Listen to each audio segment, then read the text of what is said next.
ખ્રિસ્તમાં વાલા ભાઈઓ તથા બહેનો, પ્રભુ ઈસુ ખ્રિસ્તના પવિત્ર સામર્થ્ય નામમાં આપ સર્વને ક્ષેમ કુશળ થાઓ. હાલેલુયા. આજનું મનન ગીતશાસ્ત્ર 104 અને તેની 33મી કલમ પરથી લેવામાં આવ્યું છે, જ્યાં ઈશ્વર ભક્ત કહે છે, હું મરણ પર્યંત યહોવાના ગુણ ગાઈશ. હું હયાતીમાં છું ત્યાં સુધી મારા ઈશ્વરની સ્તુતિ કરીશ. કેવો જોરદાર નિર્ણય! હું મરણ પર્યંત યહોવાના ગુણ ગાઈશ. હું હયાતીમાં છું ત્યાં સુધી મારા ઈશ્વરની સ્તુતિ કરીશ. શું આવો કોઈ નિર્ણય આપણે કોઈ દિવસ જીવનમાં કર્યો છે? શું આવી કોઈ બાબત આપણે જીવનમાં વિચારી છે? આપણે ઈશ્વરની સ્તુતિ કરીએ છીએ, પ્રભુનો આભાર માનીએ છીએ, પણ ઘણી બધી વખત આપણી એક સીમા છે, એક લિમિટ છે. ઘણીવાર રવિવારે કલાક ચર્ચમાં ગયા, 2 કલાક, અથવા તો સાંજે દરરોજની પ્રાર્થનામાં 10-15 મિનિટ. પણ અહીં તો ઈશ્વર ભક્ત કહે છે, હું મરણ પર્યંત યહોવાના ગુણ ગાઈશ. એટલે આપણે હાલેલુયા, આપણા પ્રભુના ગુણ ઉઠતા બેસતા હરતા ફરતા કામ કરતા ગમે ત્યારે આપણે આપણા પ્રભુનો ધન્યવાદ કરવો જોઈએ, તેમની સ્તુતિ હાલેલુયા મરણ પર્યંત આપણે કરવાની છે. ગીતશાસ્ત્ર 34 અને 1 દાઉદ ભક્ત કહે છે, હું સર્વ સમયે યહોવાને ધન્યવાદ આપીશ. હાલેલુયા. અને મારે મુખે તેમની સ્તુતિ નિરંતર થશે. પરમેશ્વરની સ્તુતિ કરવા માટેનો નિર્ણય દાઉદ કરે છે અને તેમને ધન્યવાદ આપવાનો નિર્ણય કરે છે અને કહે છે કે હું નિરંતર તેમની સ્તુતિ કરીશ. પરમેશ્વરની સ્તુતિ આરાધના કરવાને માટે હાલેલુયા કોઈ ચોક્કસ સમય નથી, પરંતુ આપણે ચાહીએ ત્યારે અને નિરંતર સર્વ સમયે મરણ પર્યંત આપણા પ્રભુની સ્તુતિ કરતા રહેવું જોઈએ. 1 થેસલોનિયને પત્ર 4 અધ્યાય 5મો અધ્યાય 18મી કલમમાં પ્રભુનું વચન કહે છે, દરેક સંજોગોમાં આભાર સ્તુતિ કરો, કેમ કે તમારા વિશે ખ્રિસ્ત ઈસુમાં દેવ બાપની મરજી એવી છે.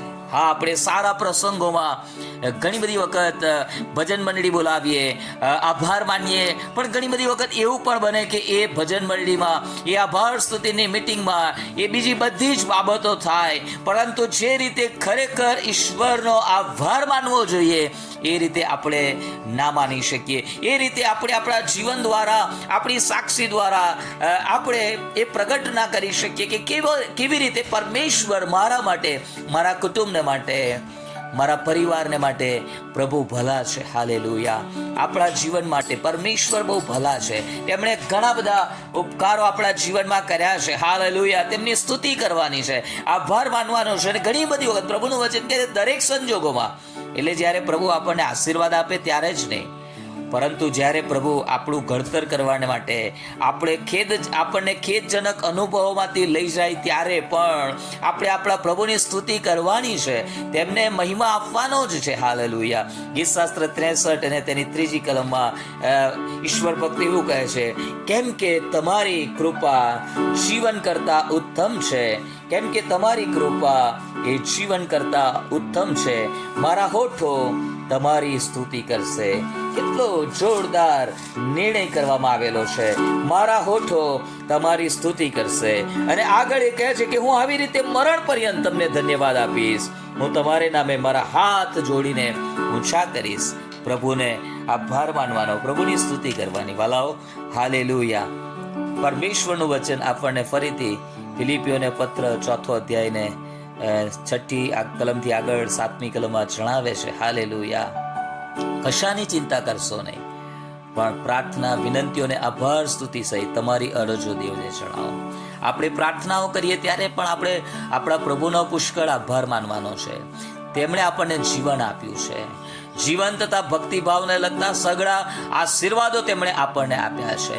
તેમણે આપણા માટે પોતાના વાલા પુત્ર પ્રભુ ઈસુ ખ્રિસ્તને પણ પાછા રાખ્યા નથી. પરમેશ્વરે અનેકવિધ આશીર્વાદોથી આપણને આશીર્વાદિત કર્યા છે. આજે પણ પ્રભુ આપણને એટલો બધો પ્રેમ કરે છે.